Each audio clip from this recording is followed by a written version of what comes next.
I'm with Luna. I'd hug that pumpkin. Yeah. Absolutely. Don't share it with your kids. Well, she hardly did she? Those are the poor little things.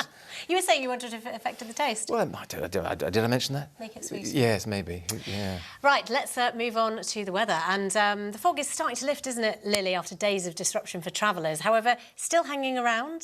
When's it set to clear? Well, it is improving. There were a few patches earlier today, so a few flights cancelled and delayed, but most of them actually did make it in. And it is improving. Tomorrow is looking more misty rather than foggy.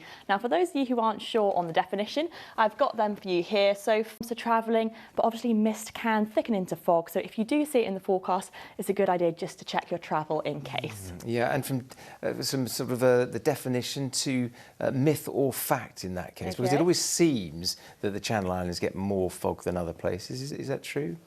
I would say myth. Talking to my colleagues from Jersey Met, we don't get any more fog than, say, France or the UK, but it does feel like that, possibly just because living on an island, obviously sometimes you need to fly if you want to get away, and it can be very disruptive.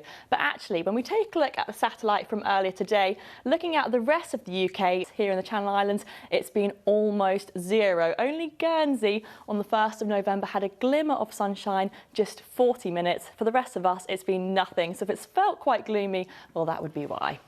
And it does feel like it's something that affects us more in the autumn and winter. Is that true? Yes, I would say so, because we don't get some of the conditions needed to clear off the fog once it arrives. So obviously into the cooler winter months, we have less sunshine, daylight hours are reduced. Now, another thing that can help clear it are stronger winds, but this week we've had very light winds, just force 2 and a force 3. So that's why the fog has been lingering. It's not been able to clear off so well, but we should thankfully be through the worst of it now. It's looking rather cloudy, but hopefully not too foggy. Here's the weather.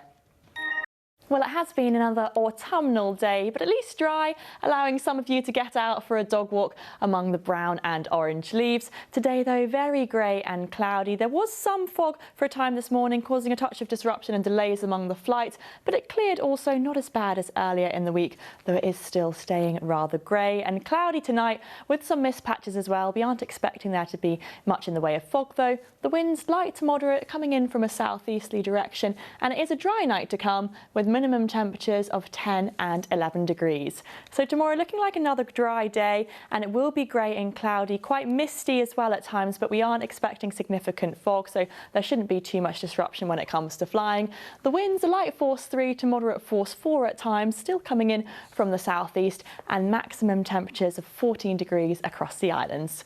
Let's get our times then of high water between around 9:30 in the morning and 10:30, later on between 10:30 and 11:15, and the sea temperature is now at 15 degrees. So moving through the week, the high pressure that's been trapping the mist and fog is now clearing off, low pressure moving in, and this weather front will freshen up the air. We'll be into some slightly cooler, slightly less moist air. See high pressure building for a time into early next week, so that may well allow for some glimmers of brightness, at least getting slightly brighter than what we've been used to. It may well be cloudy at times, but we shouldn't have the really murky conditions and shouldn't have so much in the way of mist and fog as we head into the weekend and into early next week. The wind's staying light and temperatures around average for the time of year.